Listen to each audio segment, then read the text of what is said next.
Study IQ IAS, अब तैयारी हुई affordable.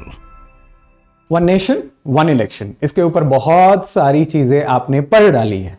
Obviously you know about the constitutional amendments which is required, you know about the cabinet note which has been given to the concept of one nation one election. आप रामनाथ कोविंद के high level committee के बारे में भी जानते हैं, आप सब कुछ जानते हैं बेसिकली, क्योंकि ये एक पॉलिटी का टॉपिक है।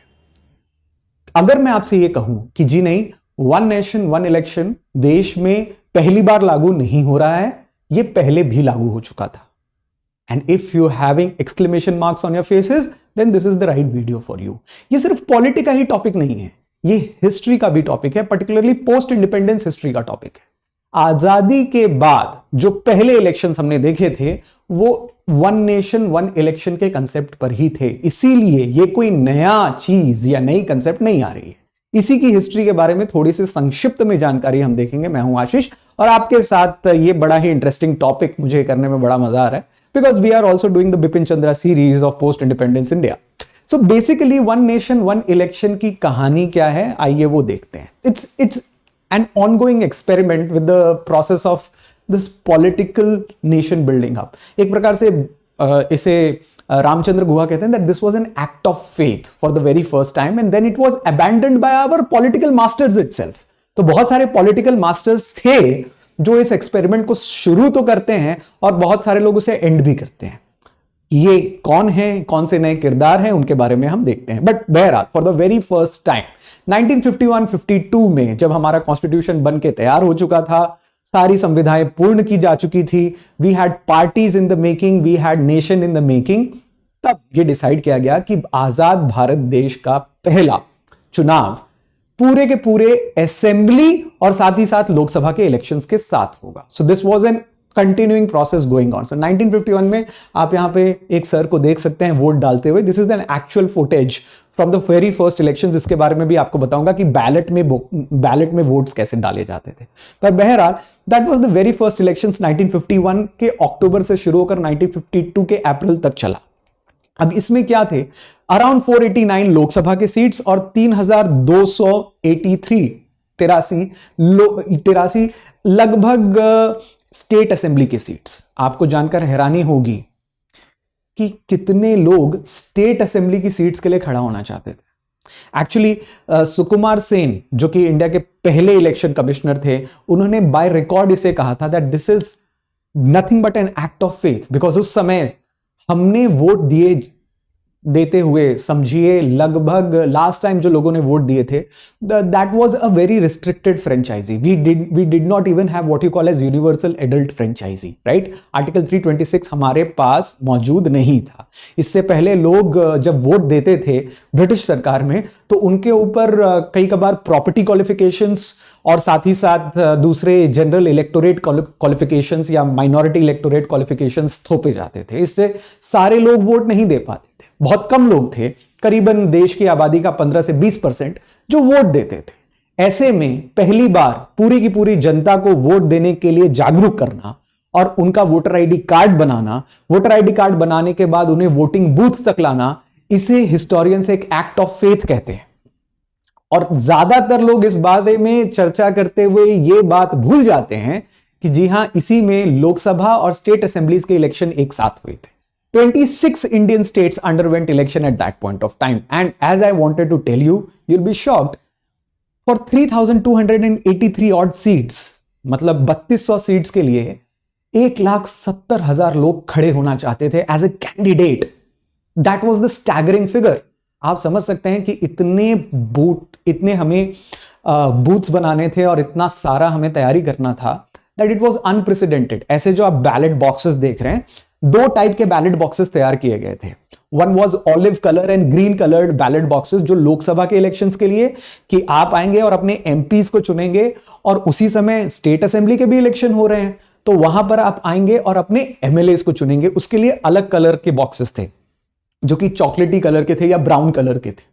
तो आप समझ सकते हैं कि लोगों को निशान जो कि कैंडिडेट्स को दिए जा रहे थे, पार्टीज को दिए जा रहे थे, उसके बेसिस पे वोट करना था और एमपीज और एमएलएस के लिए साथ में वोट करना था। बट इलेक्शन कमीशन के लिए कितना बड़ा चैलेंज था।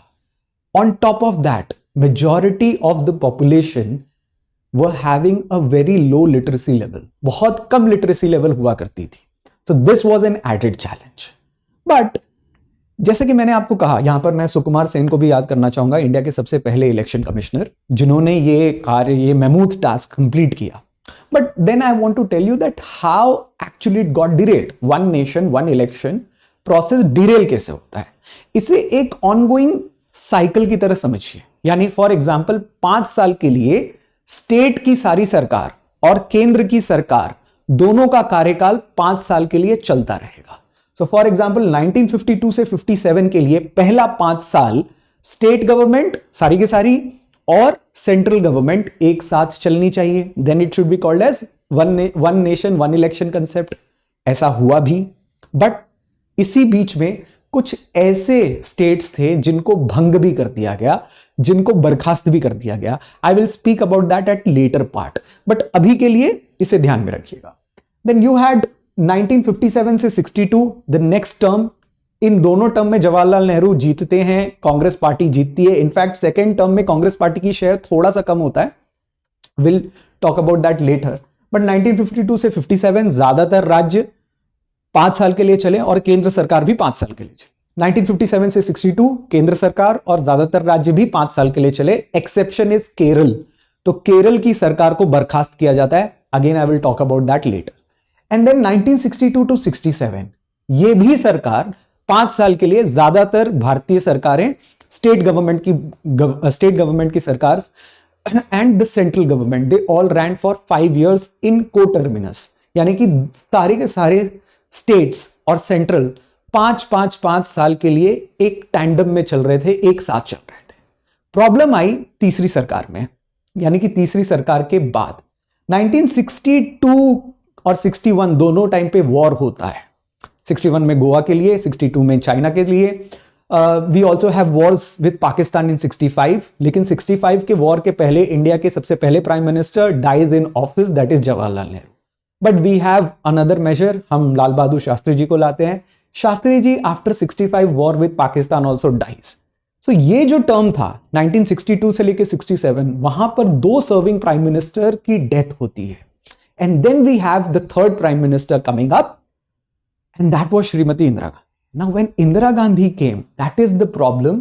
It was supposed to run from 67 to 72. 1967 से 5 साल आप जोड़िए, 72 तक आप पहुंचते हैं. लेकिन ऐसा होता नहीं. ये बीच में ही सरकार को भंग करने के लिए श्रीमती इंदिरा गांधी प्रेसिडेंट को एप्लीकेशन देती हैं लोकसभा को डिसॉल्व करने के लिए. And that is the very first breaking point of one nation one election. देखिए, वन नेशन वन इलेक्शन का तो मतलब ही यही है कि लोकसभा के इलेक्शंस पहले और लोकसभा और राज्य सरकारों के इलेक्शंस एक साथ हों.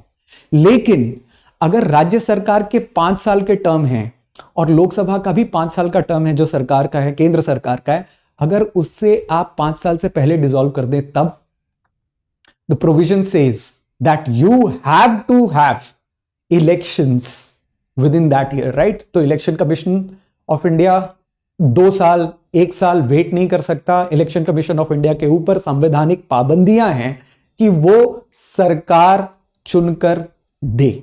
इनफैक्ट केंद्र शासित या इनफैक्ट सेंटर में कभी भी president without council of minister के अपनी सरकार नहीं चला सकते. There has to be a council of minister at all the times. जब सरकार भंग हो फिर भी एक केयर टेकर प्राइम मिनिस्टर होते ही होते हैं. ऐसा स्टेट्स में नहीं होता. ऐसा स्टेट में अगर चीफ मिनिस्टर हैं और काउंसिल ऑफ मिनिस्टर नहीं भी हैं तो भी चलेगा. गवर्नर अपने हिसाब से वहां पर रूल कर सकते हैं. इनफैक्ट चीफ मिनिस्टर ना भी हो then also governor can rule under presidents rule and the things can go on. But that can not happen in central government. So ये संवैधानिक अड़चन 67 में क्यों आती है? ऐसा क्या होता है 1967 से 72 के बीच कि इंदिरा गांधी को अपनी सरकार 5 साल चलाने का मन नहीं करता? वो इनफैक्ट 5 साल से पहले ही सरकार को भंग करने का आश्वासन या एडवाइस देती हैं प्रेसिडेंट को, जो प्रेसिडेंट मान लेते हैं और वो लोकसभा को डिसॉल्व करते हैं. What happens then? That is the main crux. In fact I will come to that, but before I come to that you should know about the Pratigya batches. हमारी आपसे जो प्रतिज्ञा है, particularly with respect to you clearing your civil services examinations. This is unlike any other batch. Why? Because आप सब जानते हैं बहुत सारे लोग प्रतिज्ञा में ऑलरेडी एडमिशन ले चुके हैं. This is a phenomenal one because हम आपकी पूरी की पूरी फीस रिफंड करते हैं the moment you clear your prelims. So actually this batch is concentrating for you to clear prelims. और जैसे ही आप प्रीलिम्स क्लियर करते हैं हम आपको वो फीस रिफंड करते हैं. Not just that, every week we have tests जो कि क्लास सेक्शंस या क्लास लेक्चर्स के ऊपर बेस्ड होता है. And the person who gets the highest rank in the test stands to win 11,000 every week. तो एक तो फीस तो है ही, बट साथ ही साथ हम पॉजिटिव रीइंफोर्समेंट्स भी करना चाहते हैं अपने स्टूडेंट्स के बीच में, ताकि वो ज्यादा से ज्यादा तौर पर अपने पढ़ाई के प्रति डिलीजेंट रहे. ऐसा बहुत बार देखा है हमने अपनी क्लासेस में कि आप एडमिशंस ले लेते हो, फिर आप सोचते हो कि रिकॉर्डेड लेक्चर्स मिल जाएंगे तो हम बाद में भी पढ़ सकते हैं. This has been specifically designed for दो स्टूडेंट्स जो अपने लेक्चर्स बाद में करने के लिए लॉग इन करते रहते हैं and they particularly don't complete the class that much. Recorded sections are for those students who work. Let's suppose कोई ऑफिस जा रहे हैं तो क्लास नहीं अटेंड कर पा रहे हैं, उनके लिए रिकॉर्डेड लेक्चर्स होते हैं. बट दो स्टूडेंट्स जो हमारे साथ जुड़े हुए हैं, जो 1 साल 2 साल बाद एग्जाम देना चाहते हैं, आप लाइव क्लासेस करिए और उसका फायदा उठाइए. Plus this batch also has MRP sections for you, mains residential programme. तो जैसे ही आप प्रीलिम्स क्लियर करते हैं, at no added cost your fees will be refunded, plus you will be called for our MRP classes, mains residential programme classes, जब हम आपको तैयारी करवाएंगे मेंस की ऑफलाइन बैचेस में. So this is a win-win situation for you for Pratigya batches, provided you take the code ASHLIVE. Use this code while taking admission, फिर आपको maximum discount मिलेगा, otherwise you will not be having that discount, there for you. So please use this code ASHLIVE. And now coming to 1967 की situations. तो मैंने जैसा कि आपको बताया कि 1967 में कुछ हुआ था जिसके वजह से इंदिरा गांधी जी को अपनी सरकार भंग करनी पड़ी थी और 1 नेशन 1 इलेक्शन के कंसेप्ट को लगभग तोड़ना पड़ा. तो होता क्या है एक्चुअली, PN हक्सर जिसकी तस्वीर आप मेरे पीछे देख रहे हैं, वो प्रधानमंत्री इंदिरा गांधी जी के मुख्य सचिवों में से एक हुआ करते थे. बहुत ही माने जाने सलाहकार होते थे. अभी रिसेंटली जयराम रमेश जो कि कांग्रेस गवर्नमेंट में मिनिस्टर रह चुके हैं and is a very good scholar of post independence history, वो एक किताब भी लिख चुके हैं PN हक्सर और इंदिरा गांधी जी के ऊपर, the intertwined life. Now in that book he says that PN Haksar was Indira Gandhi's alter ego. वो उनकी प्रतिबिंब की तरह थे, लेकिन ज्यादा से ज्यादा अपनी पॉलिसीज को इंप्लीमेंट करवाने के लिए इंदिरा गांधी, PN हक्सर, ब्यूरोक्रेट धर ऐसे लोगों पर, RN काव ऐसे लोगों पर निर्भर किया करती थी. तो PN हक्सर ने इन्हें सबसे पहले एडवाइस किया था कि आप टर्म खत्म होने से पहले राष्ट्रपति जी को ज्ञापन सौंप दीजिए कि लोकसभा को भंग कर दिया जाए, because you don't want to continue with the government. ऐसा क्यों कहा PN हक्सर ने इंदिरा गांधी जी को? उसके इंपॉर्टेंट रीजंस थे. हुआ ये कि कांग्रेस यानी कि इंडियन नेशनल कांग्रेस जो कांग्रेस पार्टी थी वो खुद टूट चुकी थी. उनके 2 भाग हो चुके थे, Congress R and Congress O. Congress R का मतलब है कांग्रेस रिक्विजिशनिस्ट, कांग्रेस O का मतलब है Congress organisation. Basically Congress R को आप इंदिरा गांधी की कांग्रेस समझिए, कांग्रेस O को इंदिरा गांधी के खिलाफ खड़े हुए लोगों की कांग्रेस समझिए. अब आप सोच रहे होंगे कि ऐसे कौन हो सकते हैं जो इंदिरा गांधी के खिलाफ खड़े हों कांग्रेस में ही? तो वो इंदिरा गांधी 1960s की इंदिरा गांधी थी जिन्हें गूंगी गुड़िया कहा जाता था. Ram Manohar Lohia very famously said that ये तो गूंगी गुड़िया है, बिकॉज एक टाइम पर जब वो बजट स्पीच पढ़ रही थी तो उनसे बोला नहीं जा रहा था पार्लियामेंट में, and at that point of time he commented it like that. So Congress में ऐसे कुछ लीडरशिप थी जो इंदिरा गांधी को as a stamp prime minister treat करना चाहती थी, इन द सेंस दैट वो लाल बहादुर शास्त्री की और उससे पहले ऑब्वियसली जवाहरलाल नेहरू के शूज पर या उनके जूतों पर फिट नहीं बैठती थी. ऐसा कांग्रेस के इन लोगों का मानना था, जिसको हिस्टोरियंस कहते हैं सिंडिकेट. कांग्रेस में एक सिंडिकेट चलता था जो कि शायद इंदिरा गांधी जी से सीनियर कांग्रेस लीडर्स के हुआ करते थे, जो कि उनके फादर के बैच के हो सकते हैं. So for example Morarji Desai, के कामराज, नीलम संजीव रेड्डी, SK पाटिल, इवन बीजू पटनायक, ये कुछ ऐसे लीडर्स हुआ करते थे जो नवीन पटनायक के फादर हैं, वो ऐसे लीडर्स हुआ करते थे जो इंदिरा गांधी को एक rubber stamp prime minister treat करते थे और शायद समझते थे कि ये इतनी पावरफुल लीडर नहीं हो सकती, या कांग्रेस कम से कम कांग्रेस की कमान तो नहीं रख सकती हैं, भले पार्टी का कमान हमारे पास हो। Now this actually syndicate started working against Indira Gandhi when she became the prime minister. जब वो प्राइम मिनिस्टर बनी और प्राइम मिनिस्टर बनने के बाद उन्होंने कुछ ऐसे निर्णय लेना शुरू किए, for example nationalisation of banks या डिवैल्यूएशन ऑफ इंडियन रुपीज, ये सारी चीजें उन्हें ठीक नहीं लगती थी, सिंडिकेट को ठीक नहीं लगती थी, और उन्होंने इंदिरा गांधी के खिलाफ एक प्रकार से कांग्रेस में ही मोर्चा खोलना शुरू कर दिया था। आप मेरे पीछे देख रहे हैं के कामराज को और मोरारजी देसाई को, प्राइम मिनिस्टर इंदिरा गांधी उस समय, and she had really tough time dealing with the syndicate out there. आप इसे सही मान सकते हैं, गलत मान सकते हैं, that is your opinion on how you view this, but particularly Indira Gandhi was not taking this lying down. Indira Gandhi इसके खिलाफ पुश बैक देना चाहती थी और उन्होंने वो काम किया अपनी सरकार को समय से पहले बर्खास्त करके। Actually this was a shocker. वो शॉकर इसलिए था because in the 1960s a lot happened with country, particularly number one, 2 wars हुए थे। 1965 का पाकिस्तान के साथ वॉर, 1971 का बांग्लादेश के लिबरेशन के लिए वॉर, वो भी पाकिस्तान के साथ ही था। ये 2 वॉर्स के चलते, दोनों हमने जरूर जीते, बट ये 2 वॉर्स के चलते इंडिया में काफी इन्फ्लेशन और इंडिया की ट्रेड काफी ज्यादा प्रभावित हुई। Not just that, we also had to face embargoes from United States. तो यूनाइटेड स्टेट्स भी हमें एम्बार्गो दे रहा था, हमें ज्यादातर आंखें दिखा रहा था, because we were trying to assert ourselves politically in South East Asia. आप सब जानते हैं कि किस प्रकार अमेरिकी गवर्नमेंट इंदिरा गांधी को मिसट्रीट कर रही थी। In fact we had what we call as ship to mouth existence. हम अपनी फूड सिक्योरिटी में भी काफी पीछे थे और इसीलिए इसी समय में 1966 में ही सबसे पहला ग्रीन रेवोल्यूशन का बैच भी हमने लॉन्च किया था। दूसरी चीज, 2 प्राइम मिनिस्टर्स की डेथ हुई थी इसी टाइम पीरियड में, इसी 1960s में। 64 में जवाहरलाल नेहरू की after the Indo China war, और 65 में ही ताशकंद एग्रीमेंट साइन करने के बाद लाल बहादुर शास्त्री की उसी रात ताशकंद में डेथ हो जाती है under very questionable circumstances. Now ये दोनों डेथ एक नए देश के लिए, एक नैसेंट कंट्री के लिए बहुत ही प्रभावी थी, और इंदिरा गांधी अब जब प्राइम मिनिस्टर बन रही थी तो उनके ऊपर बहुत ज्यादा प्रेशर था। एक्चुअली सिंडिकेट ही इन्हें प्राइम मिनिस्टर बना रहा था। मोरारजी देसाई या के कामराज या एस के पाटिल या बिजू पटनायक, इन लोगों की सहमति के बिना ये प्राइम मिनिस्टर नहीं बन सकती थी। यही सिंडिकेट इन्हें प्राइम मिनिस्टर बना रहा था, but at the same point of time they were expecting कि प्राइम मिनिस्टर सिर्फ वर्ड के हों, वो डिसीजंस सारे सिंडिकेट के ले। ऐसा प्राइम मिनिस्टर ने नहीं किया, ऐसा इंदिरा गांधी ने नहीं किया। She started taking her own decisions. In fact इसी टाइम पीरियड पे उन्होंने प्राइवी पर्स, यानी कि भारत के राजघरानाओं के जो प्राइवी पर्स थे, जो अनुदान दिया जाता था भारत सरकार की तरफ से, वो भी खत्म कर दिया।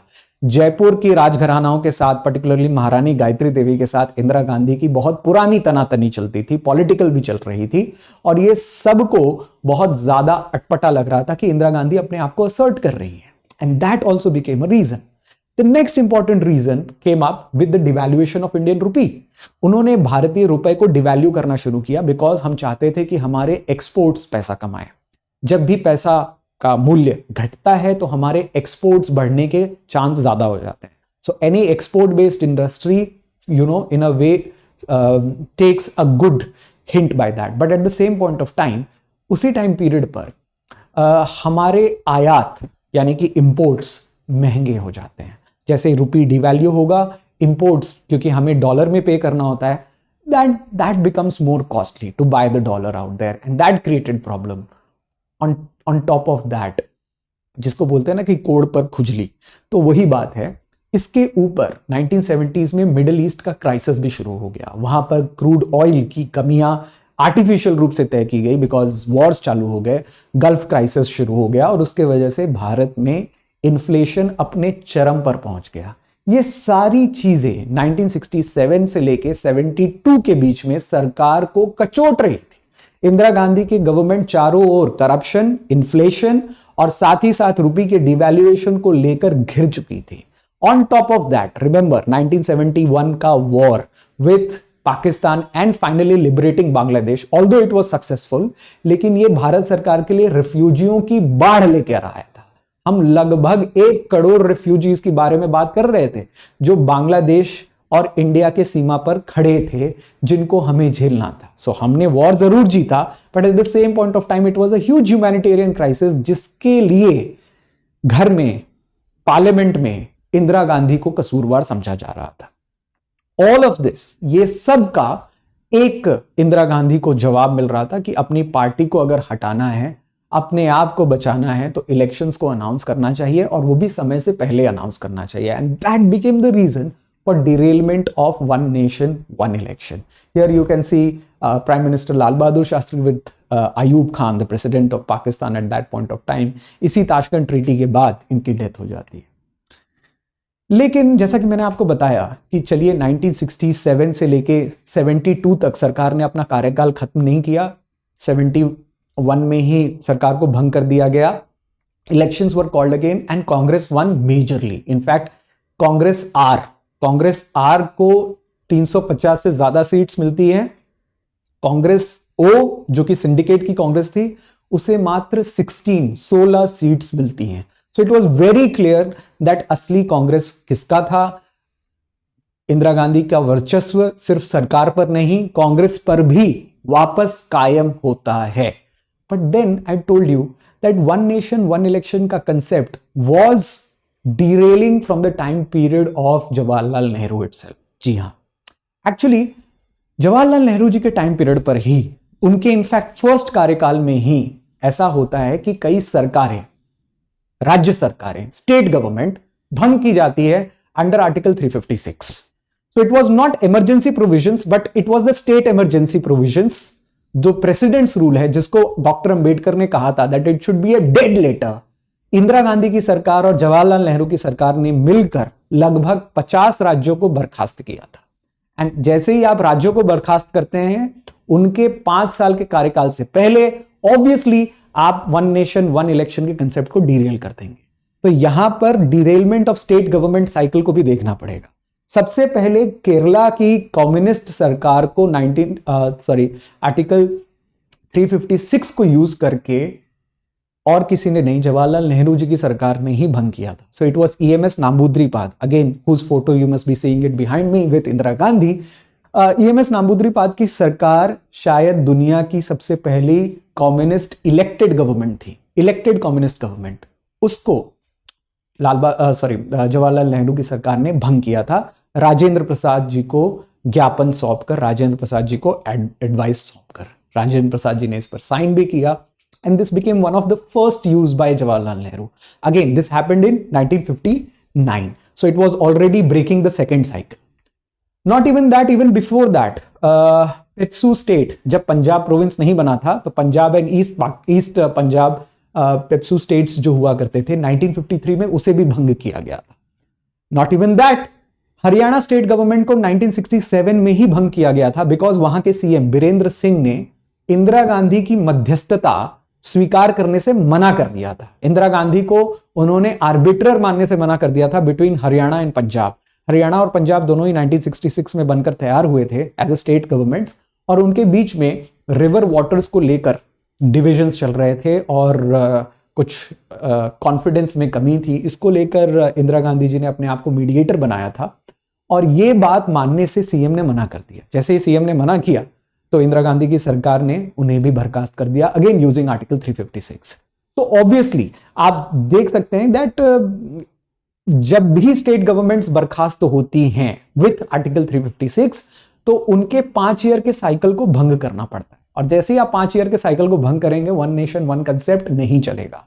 Ideally it should also take into account what you will do with state emergencies. Now कौन से अमेंडमेंट्स आएंगे, कौन से अमेंडमेंट्स नहीं आएंगे। विदाउट अमेंडमेंट्स हम कॉन्स्टिट्यूशन के बिना अमेंडमेंट किए हुए वन नेशन वन इलेक्शन का कंसेप्ट प्रभावी तौर पर लागू होता हुआ नहीं देख सकते, but history, particularly post independence history, हमें इसकी कुछ प्रैक्टिकलिटीज से अवगत कराती है। And that I thought is very essential for you to understand if you want to understand one nation one election concept historically also. I hope आपको ये presentation अच्छा लगा होगा. Again, I would like to remind you about our Pratigya batches. The batches are closing on 22nd of September. 22nd it is. please take admissions as fast as possible. The seats are filling very fine. Also, if you have any suggestions या आप इससे जुड़े हुए और कुछ तथ्य साझा करना चाहते हैं या PPTs चाहते हैं या साथ ही साथ इससे जुड़े हुए कोई सवाल पूछना चाहते हैं, ऐसे और रोचक किससे जानना चाहते हैं, समझना चाहते हैं, please contact with me on the Telegram group. Please join the Telegram group. Particularly I take history and ethics in your classes. I will be more than willing to see you in my class. हम classes में deliberation discussions के साथ ही पढ़ते हैं ताकि चीजें facts के तौर पर रट्टा ना मारनी पड़े, आपको समझ में आए और फिर अपने आप याद हो जाए. Hope you enjoyed this session. See you again. Thank you. Study IQ IAS, अब तैयारी हुई अफोर्डेबल.